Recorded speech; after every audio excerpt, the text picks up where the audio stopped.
여호와께로 돌아가자라는 제목으로 호세아 6장을 가지고 말씀을 전하도록 하겠습니다. 호세아 6장을 보고 있습니다. 자, 1장부터 5장까지의 내용을 정리하면 하나님께서 이스라엘을 얼마나 사랑하시는지, 그 사랑을 정말 안다면 이 백성들이 어떻게 해야 하는지를 말씀합니다. 하나님께서는 순결하고 거룩하게 살아왔을 호세아로 하여금 음란한 여인 고멜과 결혼하게 하십니다. 그리하여 음란한 자녀를 낳게 하십니다. 아니, 그런데 아직 어린 아이들이 어떻게 음란하겠습니까? 이는 육신의 음란함이 아니라 영적인 음란함, 즉 하나님의 말씀을 우습게 여기는 것을 말합니다. 하나님의 부르심이 호세아에게는 참 다른 의미로 특별합니다. 자, 분명히 선지자는 맞는데 오늘날로 치자면 사역자로 부르셨는데 사모님의 과거가 화려합니다. 현재도 툭하면 다른 남자에게 한눈을 팔고 있습니다.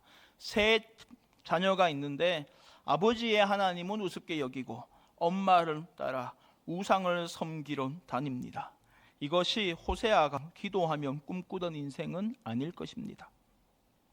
호세아의 마음은 어떠하였을까요? 부부가 사랑하면 함께 있는 것이 행복하고 좋은 일이지만 마음이 맞지 않으면 같은 공간에서 숨 쉬면서 매일 얼굴 보는 것이 고역입니다. 얼굴만 봐도 짜증이 확 올라올 텐데 호세아는 묵묵히 고멜과 또한 세 자녀를 감당하며 살아갑니다. 이것만 해도 얼마나 장한 일입니까? 이렇게 하루하루 버티고 견디는 일만 해도 보통 사람은 할 수 없는 큰 일인데 어느 날 아내 고멜인 남편도 버리고 자식도 버리고 다른 남자가 좋다고 가버립니다. 자, 여기에서 보통 사람 같으면 야, 차라리 잘된 일이다 하지 않겠습니까? 그렇게 속만 썩이던 인간 오히려 잘 되었다 하지 않겠습니까? 오냐, 이 기회에 깔끔하게 정리하자 할 것입니다. 하지만 호세아는 어떠합니까? 3장에서 본 것처럼 호세아는 은 15개와 보리 한 오멜 반을 가지고 아내를 되찾아 옵니다. 자기에게 있는 것을 다 털어서 모든 것을 다 내주어 아내의 몸값을 치렀습니다. 그리고 아내에게 말합니다. 이제 다른 남자 따라가지 말아라. 나도 너에게 그렇게 하겠다 합니다.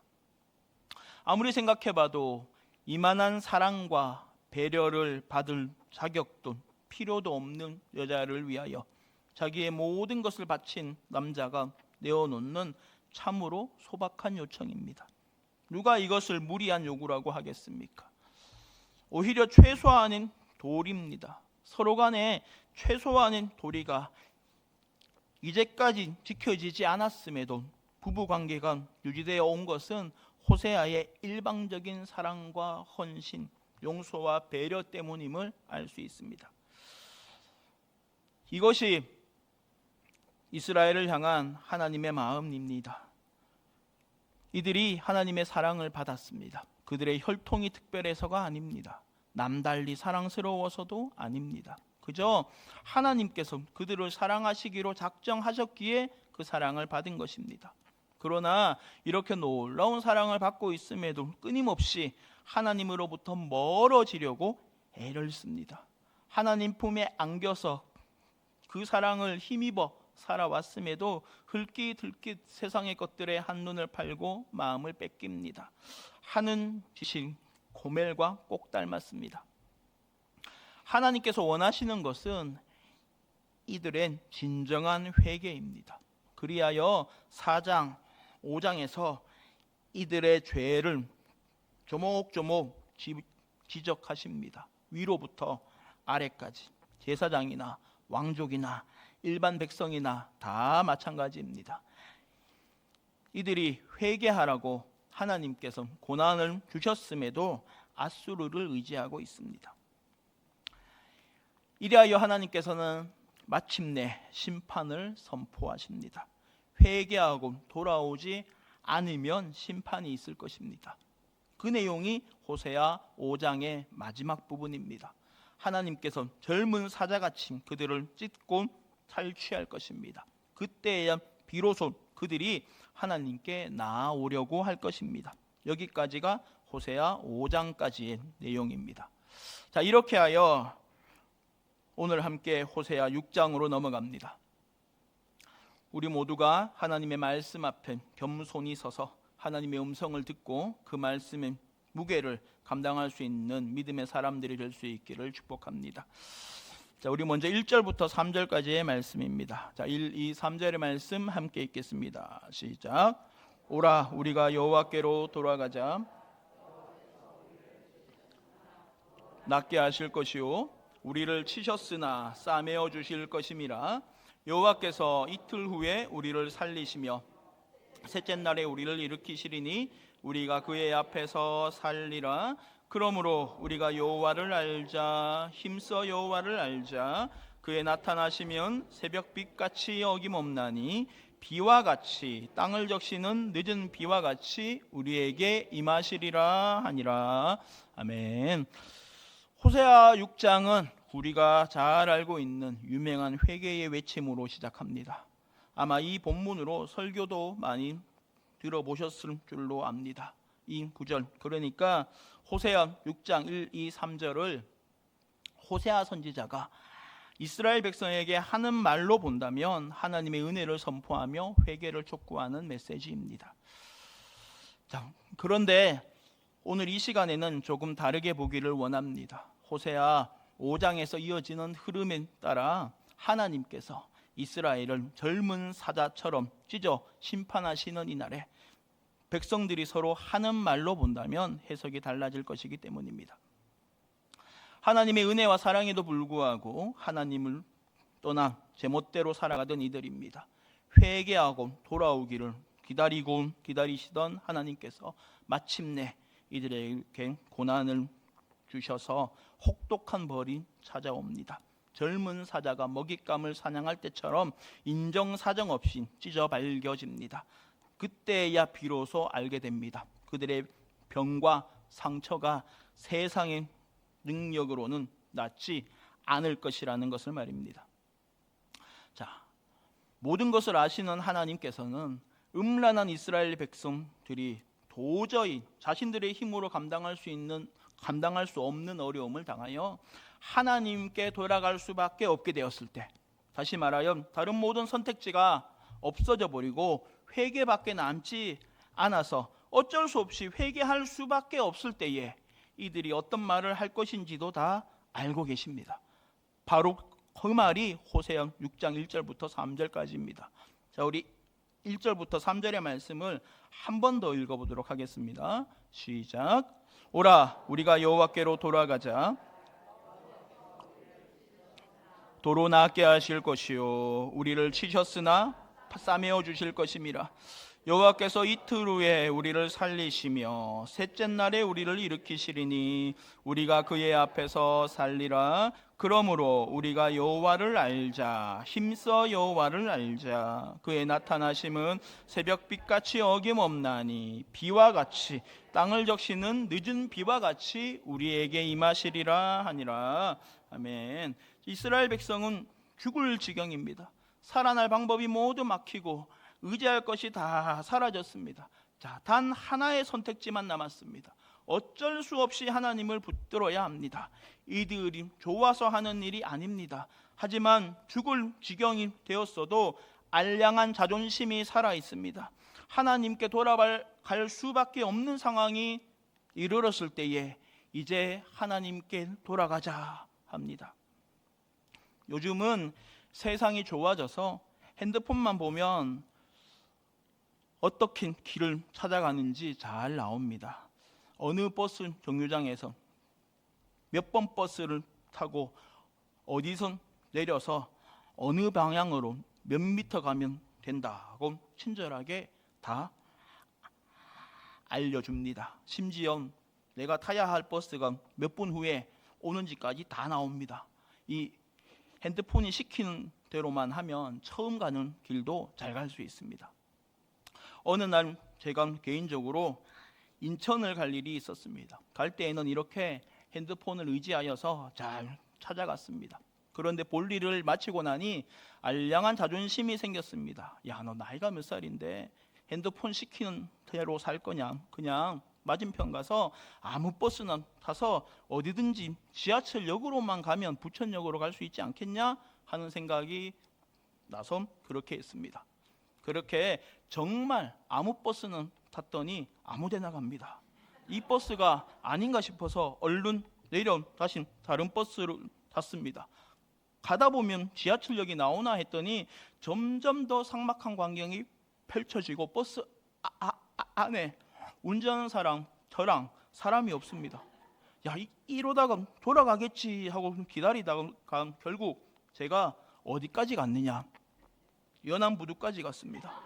어우, 세상에, 이래서는 안 되겠다 싶어서 불이 나게 버스에서 내려서 핸드폰을 켜고 위치를 검색해서 땀 뻘뻘 흘리면서 집까지 찾아왔습니다. 자, 이때 제가 속으로 한 생각이 무엇이겠습니까? 야, 집에 갈 때도 아까처럼 핸드폰 시키는 대로 갈 걸 괜한 짓을 했네 하는 거 아니겠습니까? 그런데 이 상황에 이르러서도 이제 핸드폰 볼 때가 되었구나 하며 마치 나의 자유로운 선택인 것처럼 포장한다면 어떻게 되겠습니까? 이것을 일컬어서 요즘 쓰는 말로 정신승리라고 합니다. 자, 이스라엘 백성이 이와 같습니다. 그들이 하나님께 돌아가자라는 말을 하려면 필수적으로 따라야 할 것이 자신들의 죄를 인정하는 것입니다. 그런데 1, 2, 3절을 보면 자신들의 죄를 인정하는 내용은 없습니다. 하나님 앞에서 어떤 잘못을 했는지, 어떤 죄를 지었는지는 전혀 말하지 않습니다.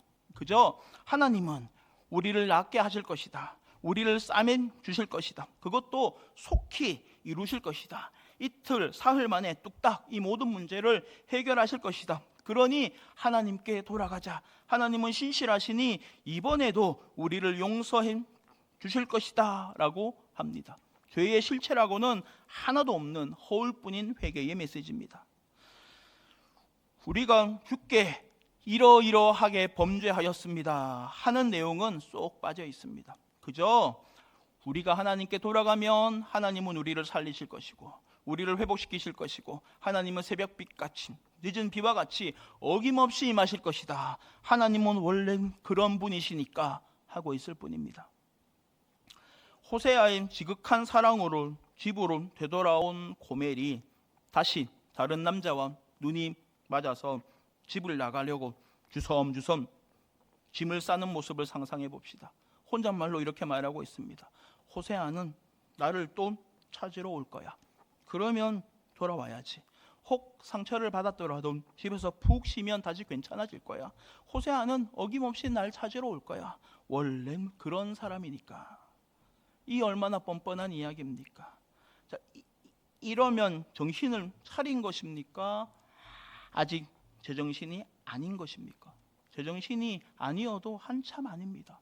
그런데 이스라엘 백성들이 지금 하나님을 향하여 이러고 있습니다.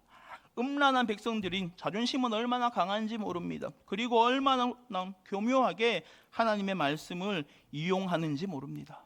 이 말은 틀린 말이 아닙니다. 다 맞는 말입니다. 자, 1, 2, 3절 말씀이 얼마나 은혜롭습니까? 구구절절 다 맞는 말입니다.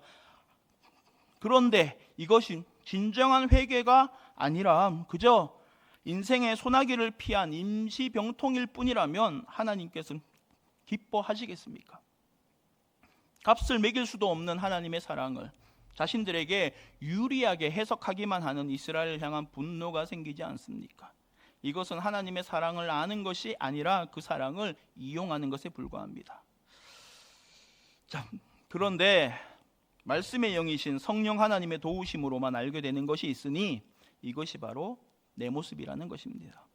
다른 선택지가 모두 사라져 어쩔 수 없이 회개할 수밖에 없을 때에 스스로 회개한다고 착각하며 우리 입술로 내뱉는 뻔뻔한 메시지가 이것입니다. 하나님, 제가 하나님께 돌아갑니다. 하나님은 나를 고치시고 회복시키시는 능력의 하나님이십니다. 예수님이 나를 위하여 십자가에서 피 흘리심으로 우리가 살아났습니다. 우리가 부를 때 반드시 응답하시는 주님, 이 시간 제가 하나님께 나아왔사오니 은혜를 주옵소서 하고 부르짖습니다. 그런데 자신은 죄를 인정하는 내용은 한마디도 없습니다. 전에 내가 했던 악한 말과 악한 행동과 악한 생각과 악한 삶은 다 잊어버립니다. 그저 삶의 리셋을 원할 뿐입니다. 핸드폰이 먹통이 타면 한 번씩 껐다가 켜보는 것처럼 인생이 팍팍하니 회개를 한번 해보는 것에 불과합니다. 이것은 하나님이 원하시는 회개가 아닙니다. 모든 것을 아시는 하나님, 사람의 외모가 아니라 중심을 보시는 하나님께서 설마 이것을 모르시겠습니까? 그리하여 하나님께서는 이렇게 말씀하십니다. 우리 4절부터 6절의 말씀 함께 읽습니다. 시작. 에브라임아, 내가 네게 어떻게 하랴? 어떻게 하랴? 너희의 인애가 아침 구름이나 쉬 없어지는 이슬 같도다. 그러므로 내가 선지자들로 그들을 치고 내 입의 말로 그들을 죽였노니 내 심판은 빛처럼 나오느니라. 나는 인애를 원하고 제사를 원하지 아니하며 번제보다 하나님을 아는 것을 원하노라. 아멘. 진실한 회개의 마음은 없이, 하나님 없으면 우리는 안 됩니다 하는 상한 마음은 없이, 그저 소나기를 피하기 위한 회개의 메시지를 던지는 이들을 향하여 하나님께서 말씀하십니다. 내가 네게 어떻게 하랴 하십니다. 제가 이렇게 보면 공부 열심히 하고 부모님 말씀 잘 듣던 아들같이 보이지만 전혀 그렇지 않았습니다. 워낙 말썽꾸러기였습니다. 아버지가 묵묵히 기다려도 보고 회초리로 때려봐도 안 됩니다. 이렇게 해봐도 안 되고 저렇게 해봐도 안 되니 제가 잘못할 때마다 우리 부모님이 저를 앉혀놓고 하시던 말씀이 이거였습니다. 내가 너를 어떻게 하면 되겠냐. 제가 어릴 때는 이 말의 의미를 몰랐습니다만 이제 저처럼 장난꾸러기인 아들을 키우면서 알게 되었습니다. 사랑이 없으면 이 말은 나오지 않습니다. 죽어라 말을 듣지 않는 아들을 어떻게 해도 내버려 둘 수 없으니 하는 말 아니겠습니까? 백성이 하는 1, 2, 3절의 말씀을 들은 하나님께서 똑같이 말씀하십니다. 내가 너를 어떻게 하면 좋겠느냐 하십니다. 자, 만약에 이 1, 2, 3절이 진정한 회개라면 하나님께서는 탕자를 기다리는 아버지처럼 사랑으로 맞이하셨을 것입니다. 하지만 하나님의 반응에서 알 수 있는 것처럼 이들은 순간의 어려움을 모면하기 위하여 잠깐 하나님께 돌아오는 척 했을 뿐입니다. 하나님은 이미 알고 계십니다. 하나님을 향한 이들의 인애와 사랑은 아침의 구름이나 이슬 같은 것이라는 걸 말입니다. 자, 분명히 있기는 있었던 것 같은데 잠깐 고개 돌렸다가 보면 흔적도 없이 사라져 있는 것이 이슬입니다. 이스라엘 백성들이 지금은 하나님께 돌아가려고 회개하는 척하고는 있지만 눈앞에 어려움만 사라진다면 다시 예전으로 돌아갈 것임을 하나님은 아십니다. 그래서 5절 말씀처럼 이들을 향한 심판과 경고는 여전합니다. 하나님의 심판은 누구도 피할 수 없는 빛처럼 나올 것입니다. 이스라엘 백성이 급한 김에 어쩔 수 없이 하는 흉내만 내는 회개로 해결될 문제가 아닙니다. 우리는 이 사실을 6절을 통하여 명백하게 알 수 있습니다. 6절의 말씀 다시 읽겠습니다. 시작. 나는 인애를 원하고 제사를 원하지 아니하며 번제보다 하나님을 아는 것을 원하노라. 아멘. 하나님께서는 제사나 번제보다 인애와 하나님을 아는 것을 원하신다고 선언하십니다. 그렇다면 이 말씀을 통해서 하나님께 돌아가자고 외친 이스라엘 백성들이 줄줄이 나와서 하나님께 제사와 번제를 드리고 있었다는 것을 알 수 있습니다. 그들이 생각한 하나님께 돌아가자는 것은 성전에 와서 하나님께 짐승을 바치는 제사와 번제를 드리는 것에 머물러 있었던 것입니다. 이들의 회개가 알맹이 없는 공허한 외침에 불과했던 것처럼 이들의 예배도 얼마나 헛되고 형식적인지 모릅니다. 율법에 쓰인 절차에 따라 동물을 바치기만 하면 하나님께서 받아주실 것이고, 이렇게 하는 것이 하나님께 복받는 것이라고 착각한 것입니다. 과연 그러합니까? 우리 하나님은 제단 위에 바쳐지는 것만 있으면 묻지도 따지지도 않고 넙죽넙죽 받으시고 고맙다고 한량없는 은혜와 복을 주시는 분이십니까? 우상은 그럴지 모르나 살아계신 하나님은 결코 그런 분이 아니십니다. 인격적인 하나님은 우리 행동의 의도를 살펴보십니다. 무슨 마음으로 와서 예배하는지를 다 알고 계십니다. 이것을 깡그리 무시하고 우상을 섬기던 방법대로 하나님께 나아오던 이스라엘 백성들을 향해서 하나님께서 이렇게 말씀하십니다. 말라기 1장 10절의 말씀입니다. 함께 읽습니다. 시작. 만군의 여호와가 이르노라. 불사르지 못하게 하기 위하여 너희 중에 성전 문을 닫을 자가 있었으면 좋겠도다. 내가 너희를 기뻐하지 아니하며 너희가 손으로 드리는 것을 받지도 아니하리라. 아멘. 하나님께서 말씀하십니다. 이럴 바에야 차라리 성전 문을 닫아라 하십니다. 제단 위에 불사르는 것이 헛되다 하십니다. 참으로 두려운 말씀이 아닐 수 없습니다. 이스라엘 백성이 하나님께 돌아가자 하며 달려나와 바치는 제사와 번제를 하나님이 원하지 않으십니다. 하나님은 예배 그 자체를 기뻐하지 않으신다는 겁니다. 그러면 하나님께서 정말 원하시는 것은 무엇입니까? 하나님께서 원하시는 것은 인애와 하나님을 아는 것입니다. 제사보다 번제보다 더 원하시는 것이 이것입니다. 그렇다면 인애와 하나님을 아는 것은 무엇일까요? 호세아 6장 6절의 이 말씀은 예수님이 이 땅에 오셔서 인용하신 말씀이시기도 합니다. 마태복음에서 2번 인용하시는데 잠시 살펴보도록 하겠습니다. 예수님께서 한창 세금을 걷던 마태를 제자로 부르셨습니다. 그러자 마태는 즉시 일어나서 예수님을 따랐습니다. 그 후 예수님께서 마태의 집에서 식사하실 때에 많은 세리원 죄인들이 함께 어울려 있었습니다. 그러자 바리새인들이 그것을 보고 쑥덕거립니다. 왜 하필이면 세리원 죄인들과 함께 먹는 거지? 하고 말입니다. 이때 예수님께서 이 말씀으로 답하십니다. 마태복음 9장 13절의 말씀입니다. 함께 읽습니다. 시작. 너희는 가서 내가 긍휼을 원하고 제사를 원하지 아니하노라 하신 뜻이 무엇인지 배우라. 나는 의인을 부르러 온 것이 아니요 죄인을 부르러 왔노라 하시니라. 아멘. 자, 한 번 더 있습니다. 예수님의 제자들이 안식일에 밀밭을 지나갈 때에 배가 고파서 밀이삭을 몇 개 따서 손으로 이렇게 비벼갖고 먹었습니다. 이 모습을 본 바리새인들이 왜 일하지 말아야 할 안식일에 주수를 하느냐, 제자들을 어떻게 가르친 거냐 하고 걸고 넘어집니다. 예수님을 골탕 먹이기 위한 목적입니다. 이때 예수님께서 다시금 이 말씀으로 대응하십니다. 마태복음 12장 7절의 말씀입니다. 함께 읽습니다. 시작. 나는 자비를 원하고 하신 뜻을 너희가 알았더라면 무죄한 자를 정죄하지 아니하였으리라. 아멘. 하나님의 말씀을 사랑하여 통째로 외우다시피 했던 바리새인들이 이 말씀을 모를 리 없습니다.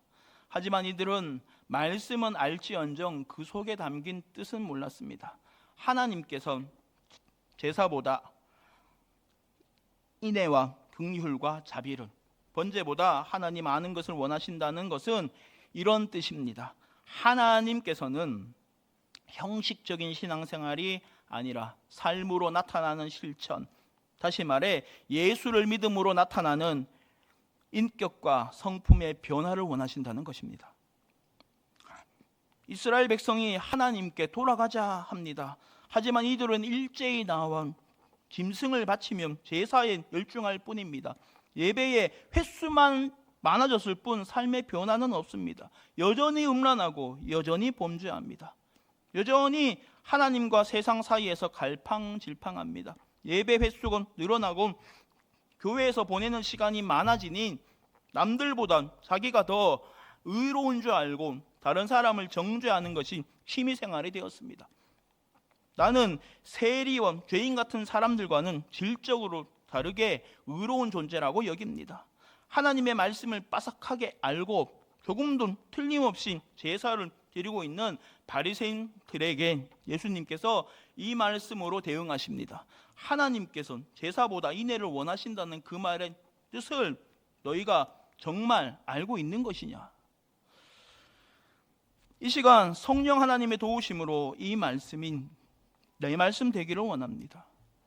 우리에게도 동일한 말씀으로 하나님께서 말씀하십니다.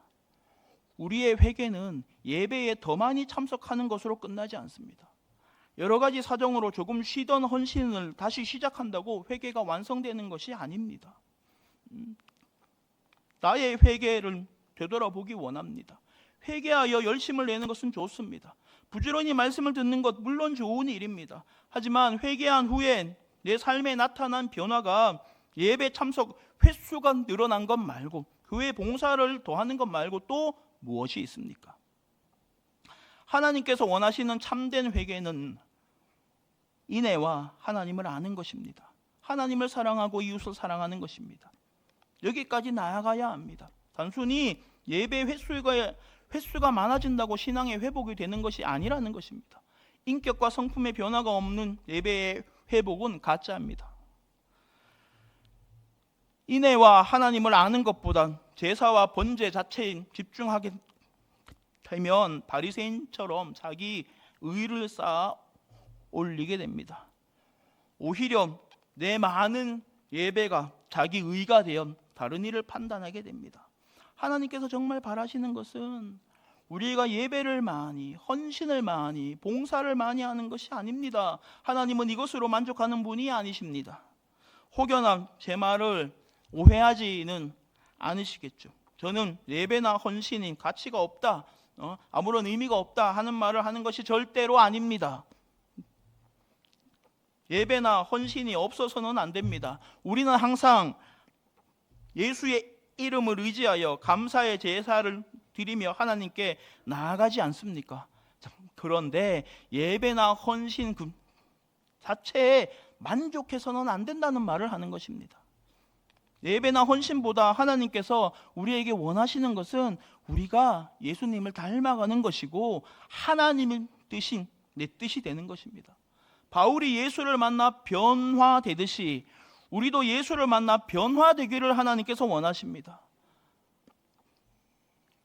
예수를 믿어 인격과 삶의 변화가 나타나는 우리들이 되기를, 오늘도 선한 싸움을 싸우며 저 표대를 향하여 달려가기를, 이리하여 하나님의 마음에 합한 자가 되기를 예수님의 이름으로 축원합니다.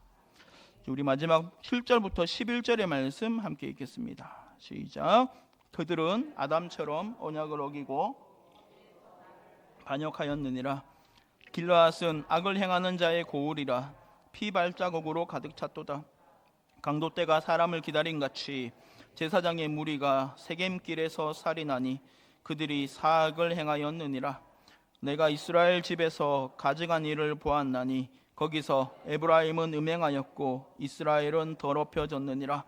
또한 유다여, 내가 내 백성의 사로잡임을 돌이킬 때에 추수할 일을 정하였느니라. 아멘. 자, 이스라엘은 과연 아담의 자손입니다. 아담이 했던 것처럼 언약을 어깁니다. 하나님만 바라보고 사랑하겠다는 그 언약, 헌신짝처럼 내팽개치고 여기저기서 하나님을 반역하고 있습니다. 8절에 길르앗은 요단강 동쪽의 넓은 목초지입니다. 하나님께서 이스라엘 백성들에게 선물로 주신 그 아름다운 땅이 악을 행하는 사람들의 피 묻은 발자국으로 가득합니다. 9절의 세겜은 아브라함이 하나님께 제단을 쌓았던 곳입니다. 이 세겜으로 가는 길목에서도 어처구니 없는 일이 벌어집니다. 하나님을 예배해야 할 사명을 받은 제사장들이 떼를 지어 가서 산적질을 합니다. 하나님을 예배하기 위해 세겜으로 올라가는 이들을 붙잡아 살인하고 사악한 짓을 일삼고 있습니다. 나라가 엉망입니다. 이 정도면 갈 때까지 갔습니다. 더 이상 나빠질래야 더 나빠질 수 없는 상황입니다. 온 이스라엘이 하나님께 가증합니다. 음행하여 더럽혀졌습니다. 여호와께 돌아가자고 말은 하지만 예배드리는 횟수만 많아졌을 뿐 그들의 삶은 조금 더 변하지 않았습니다. 그들의 죄악은 이전과 다를 바가 없습니다. 회개하자는 말만 있을 뿐 회개의 열매가 없습니다. 이러한 이스라엘의 모습이 유다에게도 경고가 됩니다. 11절을 보니 하나님께서 유다에게도 추수할 일을 정하셨다고 말씀합니다. 이스라엘이나 유다나 그 나물의 그 밥입니다. 이스라엘이 아담의 후손인 것처럼 유다도 아담의 후손으로 언약을 어기고 반역하기는 매 한 가지입니다. 유다도 진정으로 회개하고 돌아오지 않으면 심판이 임할 것입니다. 역시나 말씀의 영이신 성령 하나님의 도우심으로 이 시간 우리가 이 말씀 앞에 서는 은혜가 있기를 원합니다. 우리 역시 아담의 후손으로 아담처럼 언약을 어기고 하나님께 반역하였습니다. 어리석은 이스라엘 백성, 어리석은 유다 백성이라고 손가락질할 필요가 없는 것이 바로 우리가 이러하기 때문입니다. 우리가 회개를 얼마나 많이 말합니까? 하나님께 돌아가자고 얼마나 많이 외쳤습니까? 그런데 우리도 이 본문의 이스라엘 백성처럼 예배에 좀 더 많이 참여하는 것으로 만족하였습니다. 전에 하던 악한 행동은 고스란히 간직하여서 여전히 다 하고 있습니다. 그러면서도 마음은 편안합니다. 왜냐하면 그래도 나는 하나님께 회개했다고 생각하기 때문입니다. 아닙니다. 하나님께서 원하시는 회개는 이런 것이 아닙니다. 진정한 회개는 말로 때우거나 선물을 하며 얼렁뚱땅 넘어가는 것이 아닙니다. 바람 피운 것을 회개한다면 다시는 그 여자를 만나지 말아야 합니다. 도박한 것 회개한다면 다시는 화투장을 손에 잡지 말아야 됩니다. 그런데 아니야, 전에 바람난 여자 말고 다른 여자야. 잘 봐. 이번엔 화투가 아니라 카드야 라고 한다면 그것이 바른 회개일 리가 없습니다. 우리가 하나님께 회개하는 것이 이것과 같습니다. 하나님만 의지하지 못하고 사람을 의지했습니다. 그래서 회개합니다. 그런데 그 후에 또 다른 사람을 의지합니다. 하나님, 이번에는 그때 그 사람이 아니라 다른 사람입니다 라고 하면 되겠습니까? 하나님만 사랑하지 않고 돈도 함께 사랑합니다. 그래서 회개합니다. 그런데 그 후에 또 돈을 사랑합니다. 하나님, 이번에는 현금이 아니라 부동산입니다. 하나님, 한국 돈 아니라 미국 달러입니다 라고 하면 되겠습니까? 하나님께서 우리에게 원하시는 것은 우리가 예수와 함께 십자가에 못 박히는 것입니다. 그리하여 이제는 내가 사는 것이 아니라 내 안에 예수님께서 사시는 것입니다. 나는 죽고 예수가 사는 것입니다. 성령 하나님께서 오늘 이 말씀을 사용하셔서 내 마음을 찌르기를 원합니다. 예수를 믿고 나는 얼마나 바뀌었습니까? 예배 횟수가 얼마나 많아졌느냐 그 얘기가 아닙니다. 하나님이 정말로 기뻐하시는 것, 인애와 하나님을 아는 것이 나에게 있습니까? 내 인격과 성품이 변화되고 있습니까? 내 말을 듣고 내 행동을 지켜보던 내 주변의 사람들이 나 때문에 하나님께 영광을 돌리는 사람이 얼마나 있습니까? 우리 모두가 나를 사랑하사 나를 위하여 자기 자신을 버리신 하나님의 아들 예수 그리스도를 믿는 그 믿음 안에서 살기를 원합니다. 그 사랑이 나를 사로잡아 가기를 원합니다. 조금씩이더라도 언젠가는 완전히 변화될 것이라는 소망으로 살아가는 것, 이것이 인격과 성품의 변화입니다. 우리 모두 날마다 오직 예수 그리스도만 의지하여 이렇게 살아가시기를 예수님의 이름으로 축원합니다.